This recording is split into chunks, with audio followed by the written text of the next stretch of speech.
Like if you had to, through your PE education, through being around sports for so long, through being in schools for so long, if you had to create like a structure, like a funnel of how kids, like here's a healthy way to develop. If you can fit within like kind of these guidelines, like your kids can have a better shot to be happy, not get hurt, not get burned out, have a chance to reach like their peak level, whatever that is in their sport.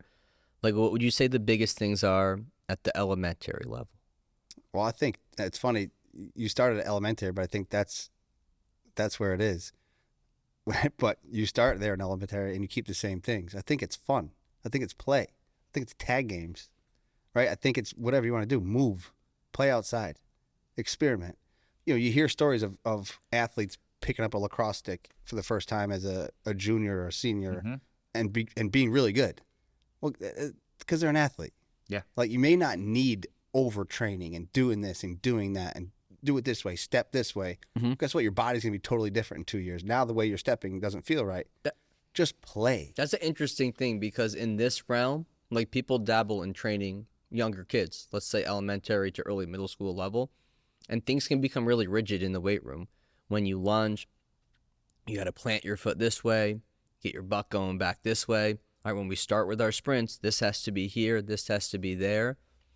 But it's like, yeah, sports aren't rigid, and especially at a young age, things should be as far from rigid as possible. So if you're going to start your sprint, okay, instead of that, go play tag. Yeah. And you have to run as fast as you can. And now you're not going in a straight line. Go play some capture the Because flag. that's not authentic for Right. most sports other than track, right? Right.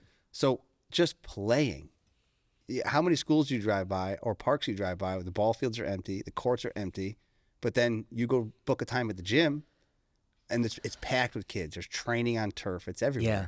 Nobody plays. Yeah, So you said elementary. I think it starts with your movement, right? You have to learn how to gallop, skip, and slide, but then apply that. Throw a ball out there and see what happens. and those are like basic, probably PE things, right? That's it. And the common denominator of all that is smiling and sweating. It goes hand in hand. But galloping is weird as you get older, right? Maybe for you. I saw Rob gallop right in here. That's right. That's how I get around. Efficient. But I love that play at the elementary Play. level. Yeah. Just play.